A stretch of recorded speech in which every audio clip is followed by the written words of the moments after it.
your guide to the truth. thenewamericanmedia.com. Broadcasting to you live from the Milky Way galaxy, the solar system, planet Earth, North America, the United States of America, California, Los Angeles, to be specific. Hello, everybody. My name is Brian Engelman, and you are listening to Agree to Disagree here on thenewamericanmedia.com. This is a serious show. This is going to be a quick show. It's going to be a focused show. Agree to Disagree is a place where we're supposed to be able to come together and have difficult conversations. Let's not yell at each other. Let's lay our facts out there, and we can agree to disagree on things that we totally don't support, that we completely oppose theoretically. But we need to have the conversation, and that conversation today is it time to impeach the President of the United States?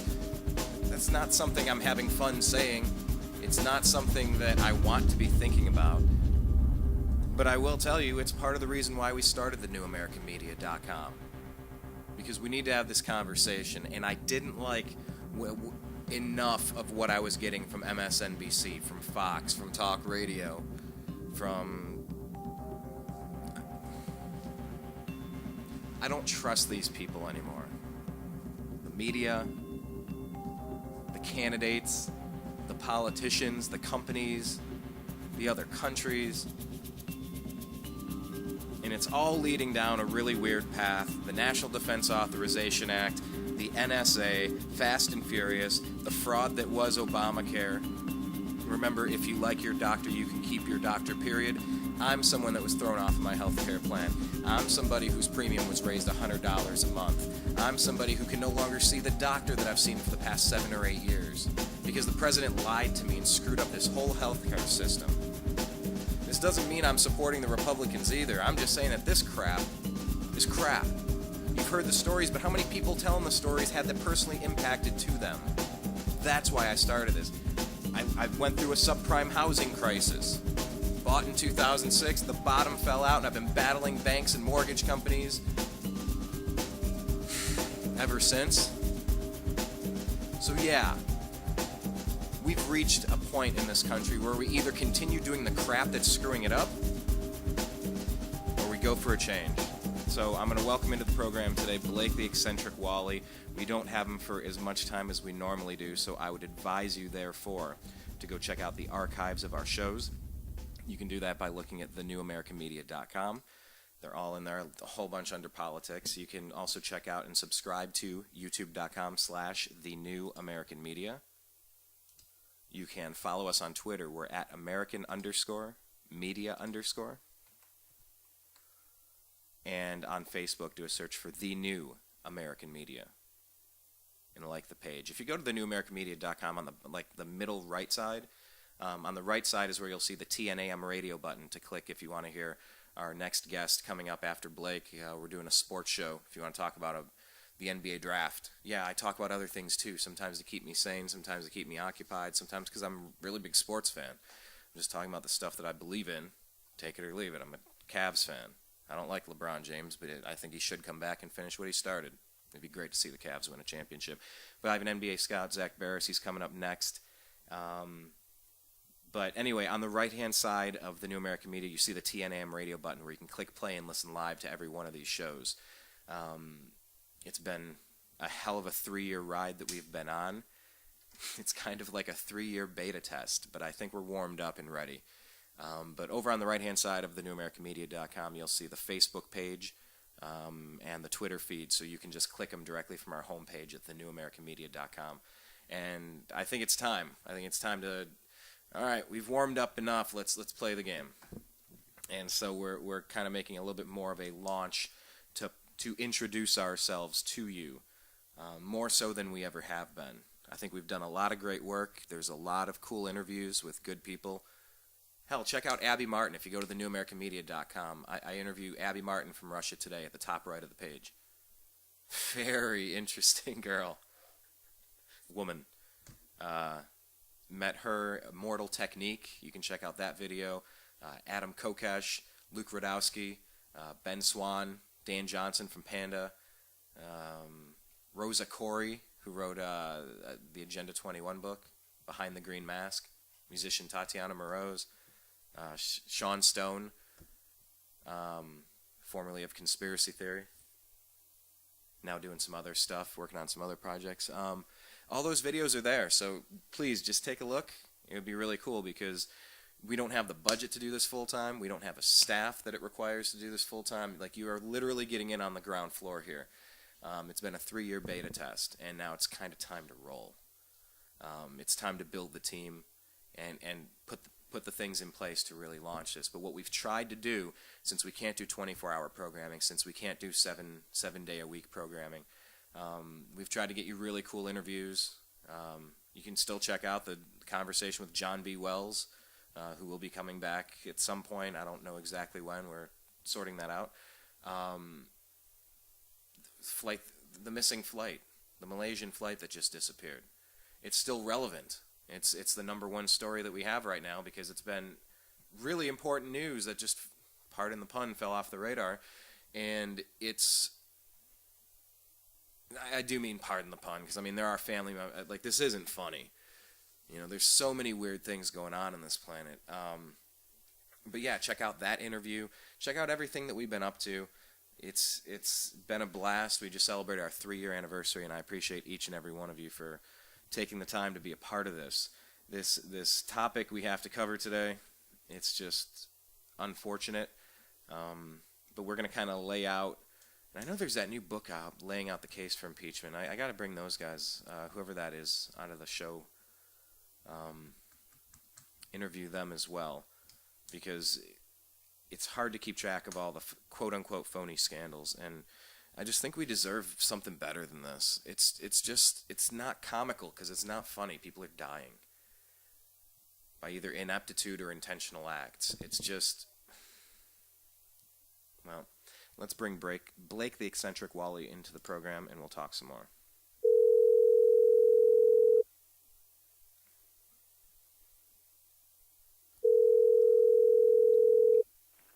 Hello. Good morning, Blake. You're live on the air, sir. How are you? Not too bad, Brian. How are you? Well, you know, I'm living the dream. I'll stick with that, but I kind of let in and explained to everybody what we're talking about today. This is something, it's unfortunate. You know, the fact that we even have to have this conversation speaks to just how bad things are right now on this planet. And, you know, I'm living the dream. I'm just trying to pace a little something forward. I knew I was never going to, I don't know, I just want to participate. Let's just say that. I just don't like the direction we're headed. I've been personally impacted by so much of this, whether it's my housing, me losing my health insurance through Obamacare. Like, this country is just being shaken and shaken and shaken, and I hate having to have this conversation. But you're somebody else, though, who's been dedicating a lot of your time to what you do. So I guess kind of reintroduce yourself to people. Like, why are you doing what you're doing? And then please explain the shows and where they can stay connected with you, and then we'll get into the subject. All right, my name is Blake Walley, and I am also tired of the the state of the world and the future that we were heading towards, and not being very pleased with the way that the news, the media was covering the state of the world outside of some of the independent voices. So I decided to also get involved and challenge the narratives, if you will, as a spreading media, and then later creating my own, and then evolving over a few years and starting a independent little blog talk radio show, which I do on part of the Freedomizer Network, Monday, Wednesday, and Thursday from 12 to 1:30 Pacific time, which can also be found on iTunes by searching for Eccentric Perspective, and where you can also find some of my written works there, Eccentric Perspective, or video blogs, all that kinds of good stuff. So yeah. And explain your you know, I never get tired of this, but sum up how we met, if you can recall back so far. Okay, one of the things that I was involved in, I decided to get involved also as a delegate for the Ron Paul when he was running, and I went up to Reno, Nevada, because I was elected as a state delegate, and there I witnessed some voting fraud put on by the Romney campaign. Were we ever able to prove that it was the Romney campaign, or all signs pointed to the Romney campaign? It was completely obvious. There wasn't any real doubt to it, and nobody actually denied it. And the video itself got well over 30,000 views. And there was sort of a response, it seemed like a week later, from one of Romney's sons waving a ballot, kind of. I don't want to say mocking me necessarily, but kind of. It seemed kind of obvious it was a response to that, because I did catch them that they were putting out fake ballots out, I guess, tricking Ron Paul supporters into voting for their candidate. So essentially, if I understand the system correct, just so we're clear, it's the delegates are the people that go select who's going to lead the party in the presidential campaign in that year. And so when people are choosing delegates, they would have a list of 40 names or something and say, these people strongly support Mitt Romney. Here's our blue sheet, and please vote for all of these people. They're identified from the campaign officially. You can trust these people, even though we couldn't possibly expect you to know the names of everybody in this room.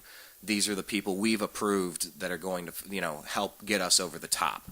And you're saying that in this video, and if I think I completely understand the nuances of it correctly, there was a Ron Paul list of delegates who would clearly support Ron Paul, except somebody made a mock copy of that, and all of those people were the Romney supporters. So they're trying to trick Ron Paul supporters into selecting delegates who would pick Mitt Romney. Am I close?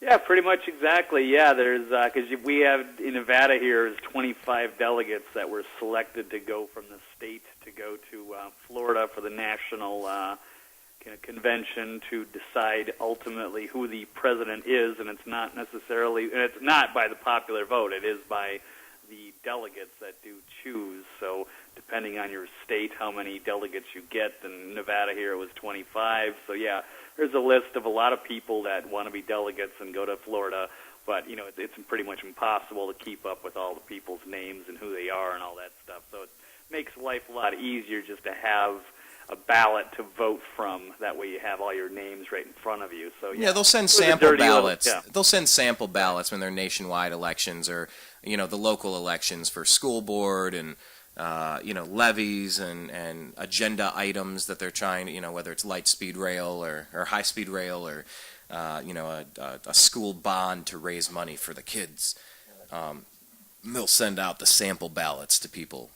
And so it's like, here, so you don't forget the names of everyone that's on our team. Here's our team, and pick these players for the All. Just like I would be hoping people are picking Lonnie Chisenhall from the Cleveland Indians to be on the All-Star team this year because he clearly deserves it. They do the same thing when they mail them out for the local elections. We just had one over here, and that's essentially what you caught on camera. Explain the sight that people saw when they had a look at it, because it was so funny, this guy. And I've seen the video. I just want to hear you explain it.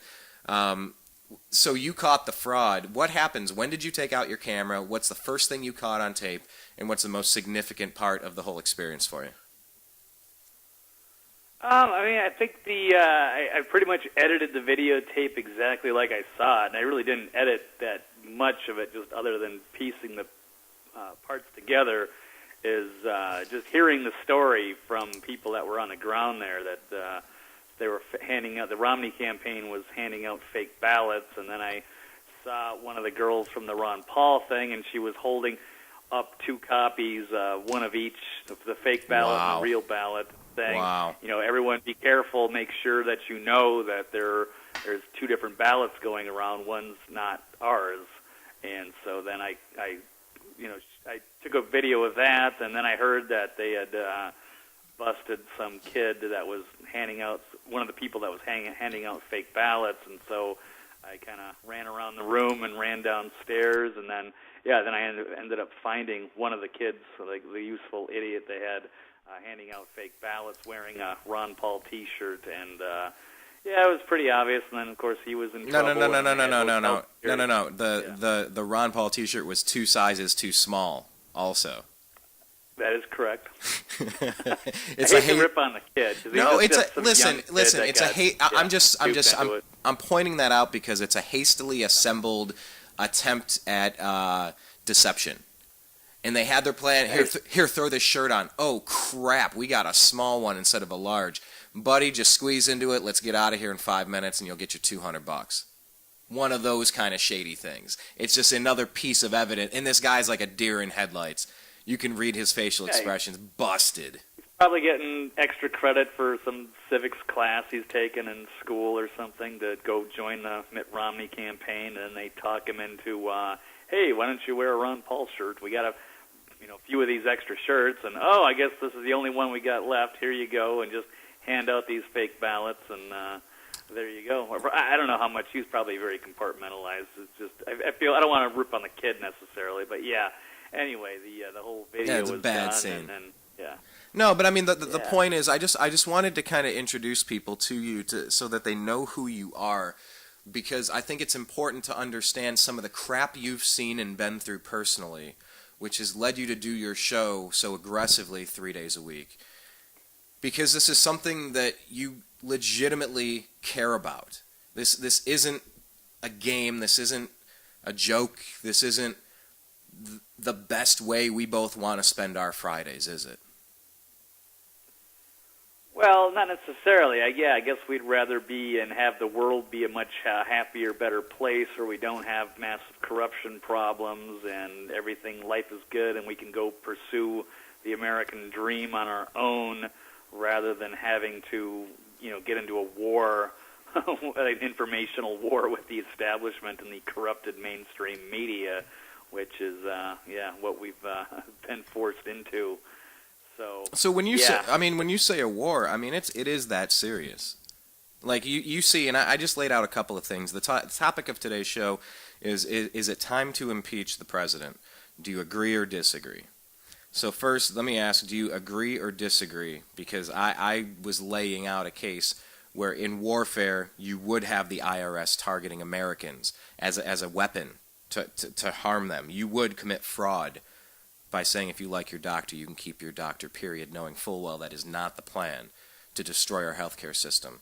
That Fast and Furious, the accusations that Eric Holder would actually be on record talking about brainwashing people against the Second Amendment, throw in the NDAA and the NSA, those are aggressive acts from people that allegedly work for us. So is it time to impeach the president? Do you agree or disagree? Well, I think, it should have been done a while ago. I mean, I think that's the obvious part, and I think, but of course, the problem is that it's not likely to happen. Can I get your ultra sarcastic answer that as you took that deep breath, you almost went down the sarcastic route? What whoever that 12% is that supports the president's policies and thinks he's doing a bang-up job, the very sarcastic answer, is it time to impeach the president? Sarcastic guy? Well, I know I can't dial it up right now. No, I mean, I'm not really. It's one of the times where I'm not being sarcastic. Yeah. I'd like to see that happen. I mean, it should have happened already by now, and the only reason it's not is because there's no way that it could happen with the way Washington is right now. Much like we were talking about delegates, the people that count as far as impeachment are the people that are in Washington, and being that, let me say this, they could impeach him if it was just through the House, because there is a large Republican majority. The problem is it's not going to go through the Senate. So it's really just a waste of time. It is an interesting gesture, and it would be some interesting media, but the problem is it's unlikely to happen. There's unlikely to be any result out of it. So basically then, for what reasons? What are the things that upset you the most? that you've seen? And part of the problem, though, let's just be clear right off the bat. Let me be clear. Phony scandals. No, I just want to be clear that you saw Eric Cantor get kicked out he lost his primary. He hasn't been doing the will of the people, is the claim. John Boehner, I think the Republicans and the Republican establishment are a part of the problem in this country, in this world, as much, if not more, than the Democrats in positions of power are equally responsible for the system. I don't believe that there's a chance for an option other than what these two private groups called Republicans and Democrats put in front of us every 4 years. You're going to hold your nose and vote McCain. You're going to hold your nose and vote John Kerry. You're going to hold your nose and, really, Mitt Romney? Okay. So these are the hand-selected puppet shows you want us to watch. Now what? Now it's either this one or that one? What if I want to just, let's throw them both back. In poker, you get a chance to pull cards. You could take those two cards, a Republican, Democrat, throw them back in the deck. I'll take 2 cards, please. And see some other options, because it really just seems like the whole system is rigged. And the people have reached a point where it's like, all right, well, even if it's not rigged, this guy is either not working for us or he's really bad at his job and needs to be fired.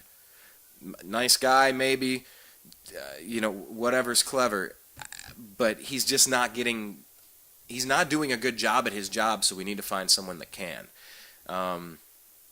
Do you feel some of that sentiment, or do you think it's way more than that? Yeah, I think it's way more. I mean, I think on the surface it's easy to think that they're just incompetent, but I think there's a larger, more corrupt angle to this. Looking at it, and yeah, both parties are the problem, not here to choose sides. And yeah, there's definitely people are concerned, and they're finding more people that are. They're trying to find candidates that are going to be aligned with the people and doing their job rather than the typical establishment status quo. And you saw Cantor get voted out, and you're also going to see probably a landslide election, perhaps, coming this November. You're going to see the Republicans pick up a lot, or different, hopefully other factions, not necessarily the straight Republicans, but more libertarian-leaning or Tea Party types that are getting sick of all the corruption going on, and that they're going to do the will of the people and not play the Washington politics anymore.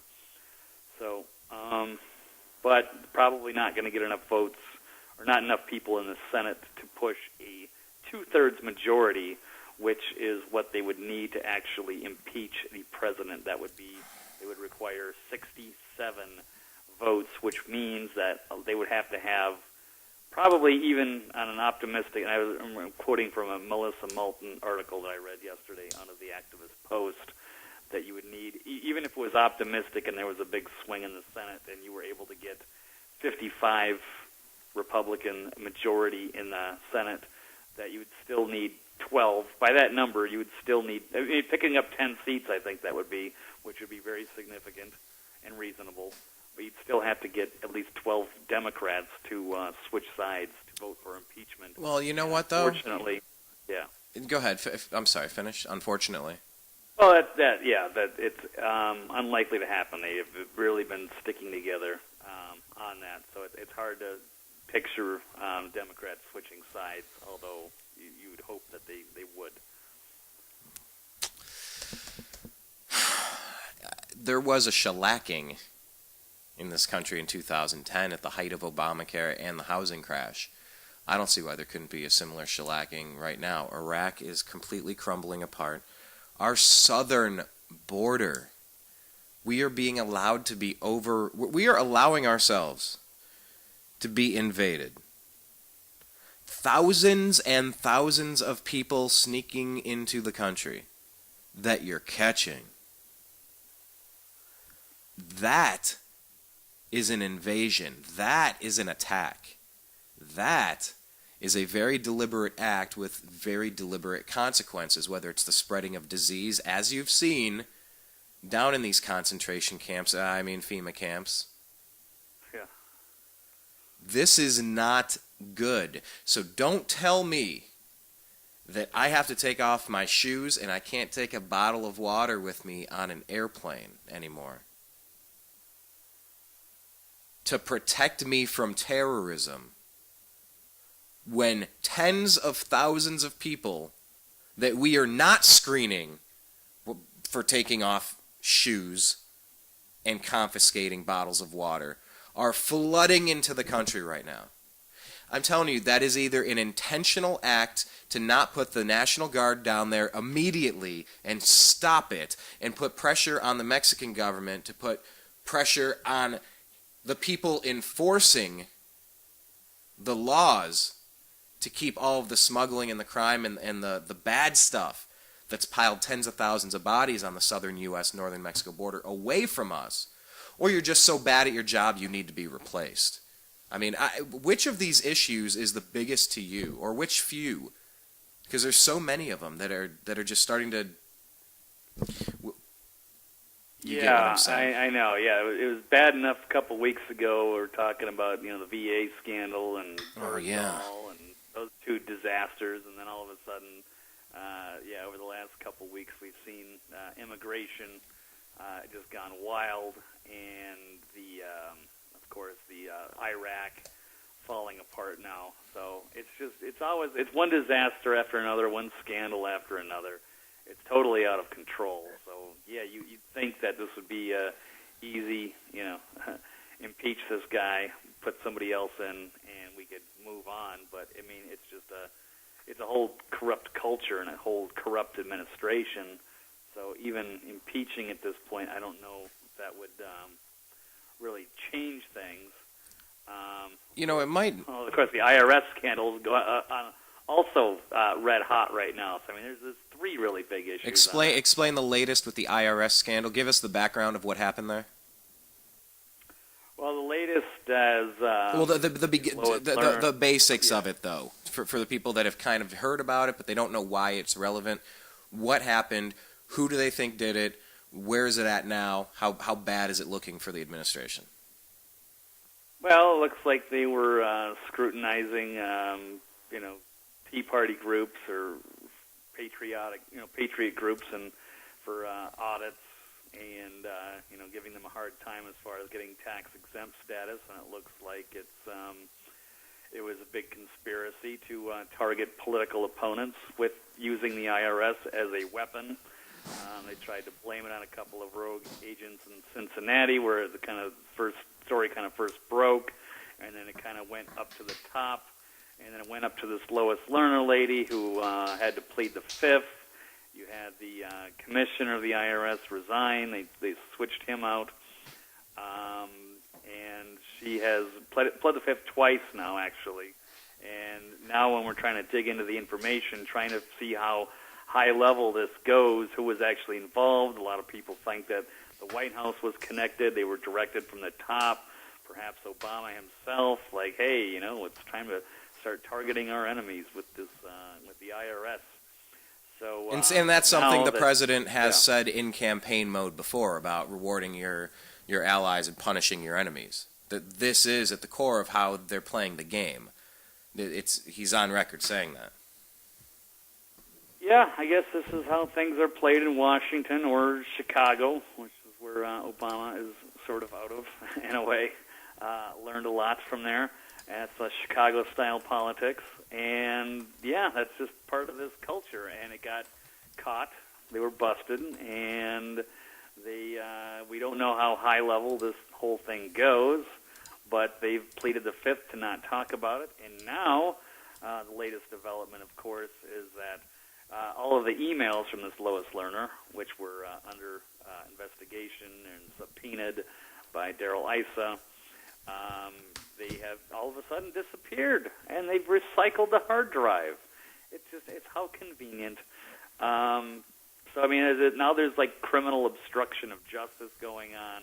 It's really taking an ugly turn. In fact, today they called up the current new IRS Commissioner, John Koskinen, up on Capitol Hill, where he was grilled today And the audience gasped when they were asking, when the commissioner actually said that the missing Lois Lerner hard drive was trash. So at first they wanted to comply, and, oh, yeah, we'll just get these emails and get this evidence and bring it up to Washington. We've got nothing to hide. And now, oh, well, I guess the hard drive crashed. Now we just lost all those emails. Like, oh, really?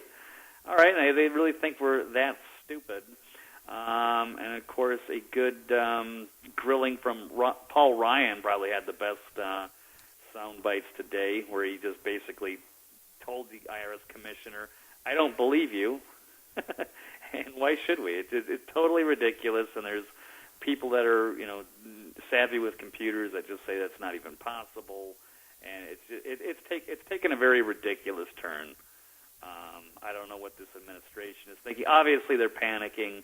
Obviously, these emails are going to incriminate some pretty high-level people, and those people know that they're in danger of going to prison, and so they're doing everything possible to erase the evidence. So, but that could make things worse. Well, they should make things worse. This should be, at this high level, obstructing justice and destroying evidence, that's major no-nos. And somebody needs to feel some consequences for that. Yeah, and it's a recurring theme. It's very, very, very, very, very suspicious. Can we say with 1,000,000% certainty? All right, 1,000%, 100% certainty that we know exactly what happened now. But after how many lies and how many harebrained stories, whether it's Benghazi, whether it's Fast and Furious, NSA targeting the press. It goes on and on. VA, Bergdahl. I mean, there's all so these many phony scandals. Solyndra. Yeah. I think it goes back with what you were saying earlier. Like, who do I like? Am I most upset with? I forget exactly how you phrased it, but it's definitely got to be the liberal media and the Democratic politicians that sit and defend all this, or spin it, or pretend that it's all phony. That is definitely public enemy number one. Well, when it comes to the liberal media and Democratic politicians, it had me wondering a few minutes ago when you were talking about this, if you're going to have people in Congress that are going to be looking in 2014 at a career after Obama, who's 2 terms in, very, very, very looking like he's about to become a lame duck president for 2 years, with no power in Congress other than his phone and his pen. There might be some people that would be willing to reconsider if the case was made that this is beyond the time to terminate the contract. It's just you got to cut a player if they're not performing on the field. But I wanted to just put this out there. I found the clip when we were talking about the IRS, and you're like, oh, well, it's not like they're really going after American citizens with the IRS. Well, here's in his own words. On issues that are important to us, we're going to punish our enemies, and we're going to reward our friends. Wow. Yeah. You weren't kidding. All right. No, I was not. So, I mean, that's kind of what we're talking about. But that one sounded a little choppy. I want to hear it in full context. Great. As soon as I can skip to the to the video in 4, 3, 2, 1. All right. I just want to get the full context. Ultimately, I think somebody said the other day, I am president, I am not king. I can't do these things just by myself. We have a system of government that requires the Congress to work with the executive branch to make it happen. I'm committed to making it happen, but I've got to have some partners to do it. Well, here's what we're going to do. We're going to see how well we do in this election. And I think a lot of it is going to depend on whether we still have some support, not only from Democrats, but also Republicans, but they're going to be paying attention to this election. And if Latinos sit out the election, instead of saying we're going to punish our enemies and we're going to reward our friends who stand with us on issues that are important to us, if they don't see that kind of upsurge in voting in this election, then I think it's going to be harder. And that's why I think it's so important that people focus on voting on November. Latinos. but let's think of our southern border crisis in this context. And if Latinos sit out the election, instead of saying we're going to punish our enemies and we're going to reward our friends who stand with us on issues that are important to us, if they don't see that kind of upsurge in voting in this election, then I think it's going to be harder. And that's why I think it's so important that people focus on voting on November 6th. Very interesting, huh? Yeah, absolutely. The So, culture that, has developed in Washington. yeah, so, I mean, we're at this point, we don't have enough time to really delve into all of these issues, but I can guarantee you if you go back and look at some of these episodes of Agree to Disagree when Blake's been on the program, we've talked at great length about Solyndra, about Benghazi, about Iraq, about the VA scandals, about Bo Bergdahl and negotiating with terrorists, about our southern border, about the National Defense Authorization Act, about the NSA, Fast and Furious, Obamacare fraud, IRS targeting Americans, all that stuff. We've done it. We've talked about it. It's there. It's sitting there. We've gone in on great lengths and extreme depth of content and subject matter regarding these issues. We've covered a lot of different stories, and it's just been building and building for 6 years now, 5.5 years now, 6 years. And the direction we're headed, just listen to that, how long it took me to rattle that stuff off.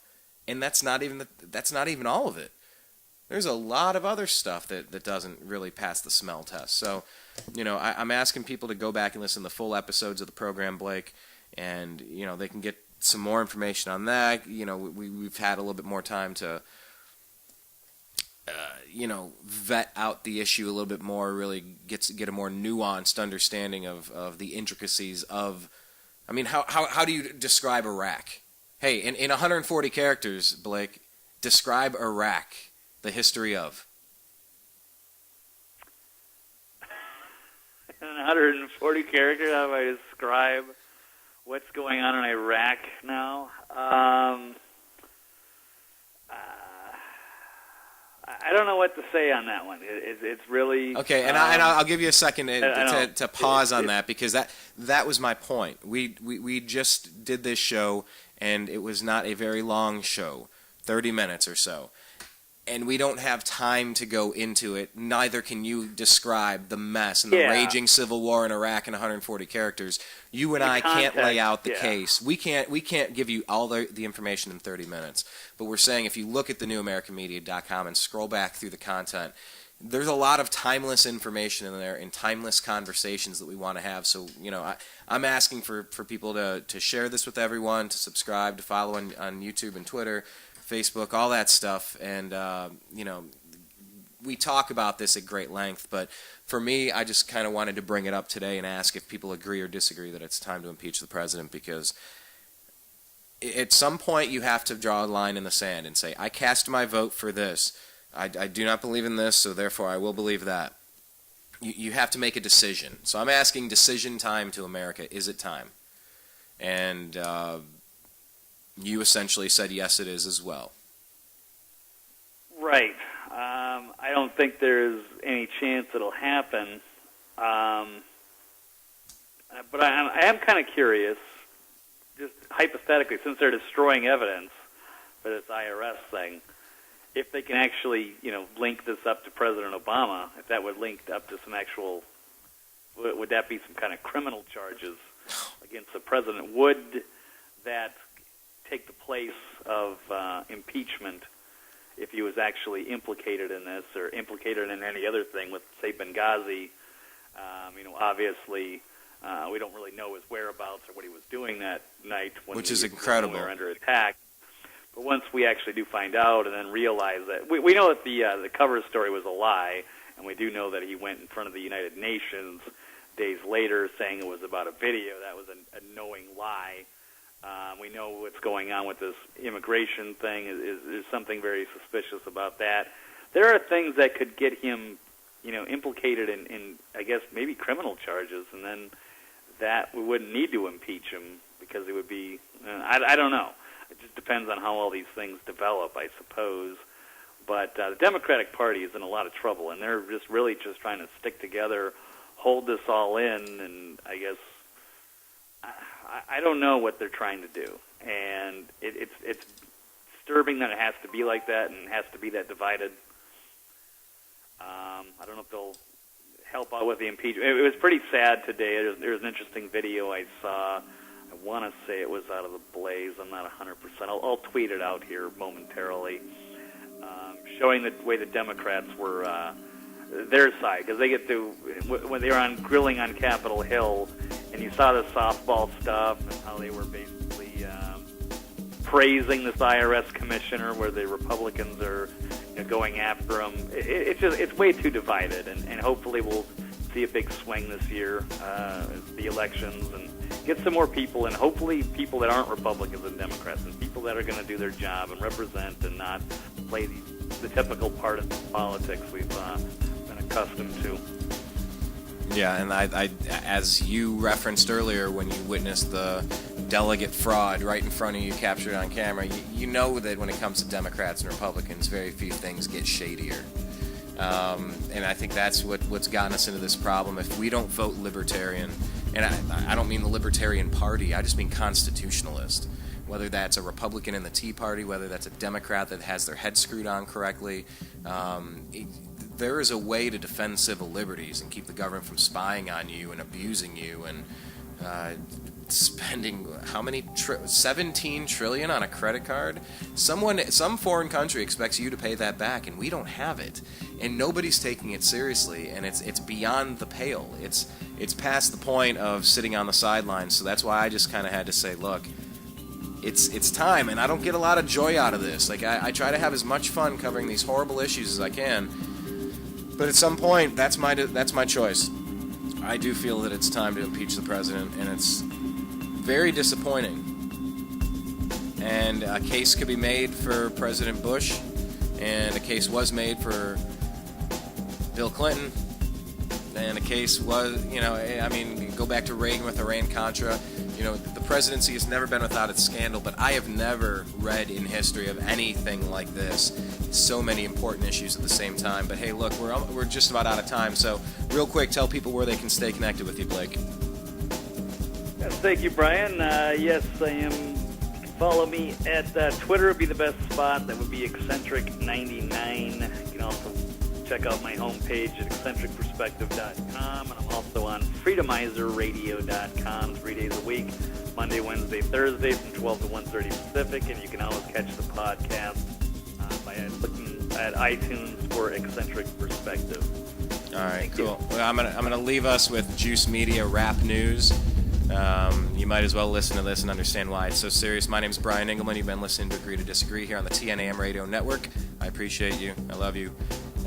Subscribe to us, youtube.com/The New American Media. On Facebook, search us, and on Twitter at American_media_. Be right back. We're going to talk some sports. Why the hell not? Your guide to the truth. TheNewAmericanMedia.com.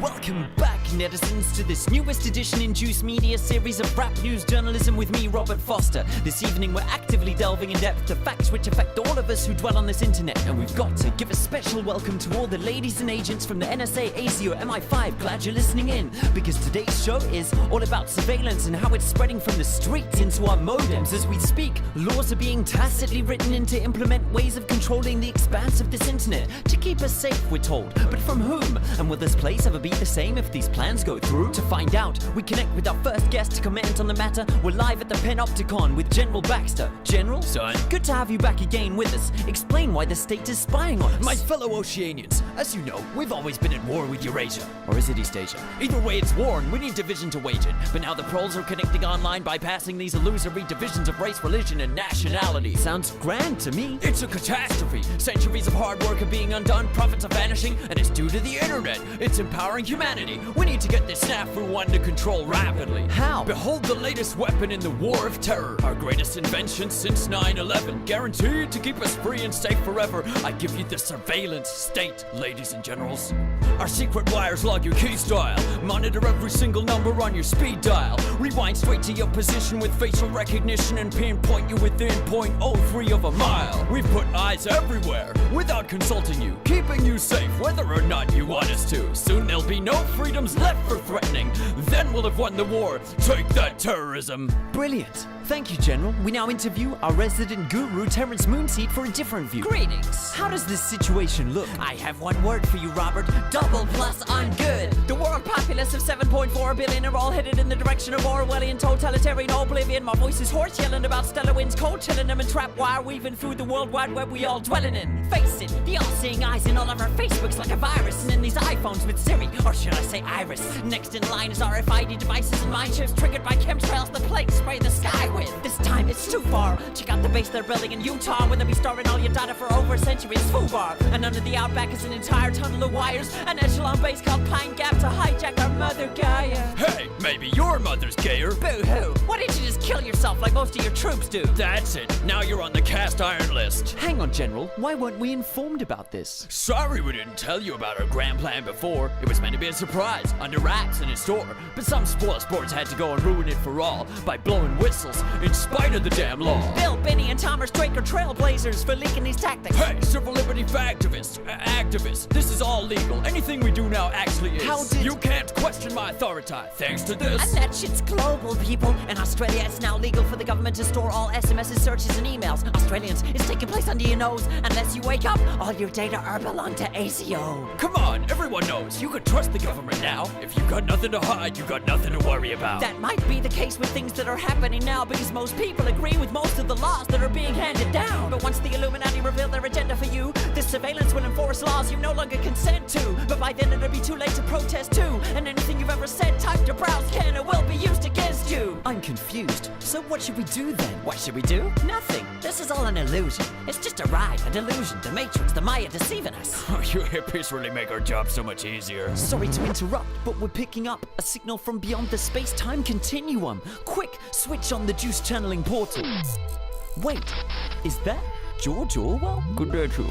Wow, what do we owe this honor to? I tried to warn you noobs, but I see you are actually fools, or else you thought this was an instruction manual. Yes, so can you advise us? What would you have us do? An open and universal internet is the most effective tool you have to address the issues that afflict the world at hand. Therefore, protecting it is the most essential task that stands before your generation. I think I understand. Hush, man. You must not lose the internet. Heed this mantra. Who controls the internet controls the data. And who controls the data controls the future. We're losing you. I leave you with a tool to use. An onion? Don't be simple, Robert. This is but a simile. It stands for Tor. Tor? Google it. It's for anonymity. This onion router open network helps considerably against tyranny, but its abilities only work if all you use it consistently. And even if you don't use it, run it, so its force swells. Thanks, Mr. Orwell. From now on, call me George Torwell. If we'd had such tools when I wrote this, well, it would have been so much simpler to tell Big Brother to go f*** himself. The mother sucking piece of shit.